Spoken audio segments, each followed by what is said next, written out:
நான் சொல்ல போற இந்த 5 விஷயம் கண்டிப்பா எல்லா கேட் பேரண்ட்ஸும் தெரிஞ்சிருக்கணும். Number 1, avoid plastic bowls.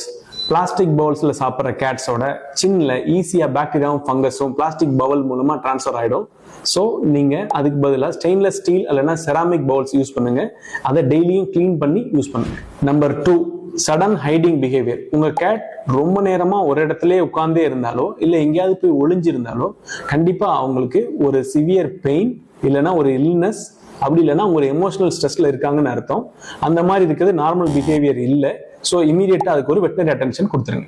எப்பவுமே கேட்டோட பவலை டயட்டால ஃபில் பண்ணி வைக்காதீங்க. அது பசிக்கும் போதெல்லாம் வந்து சாப்பிட்டுக்குன்னு நினைக்காதீங்க. அந்த மாதிரி நம்ம திங்க் பண்றதால அதுக்கு நிறைய எக்ஸஸ் ஃபுட் கிடைச்சு நிறைய மெட்டபாலிக் காம்ப்ளிகேஷன் வரதுக்கு வாய்ப்பு இருக்கு.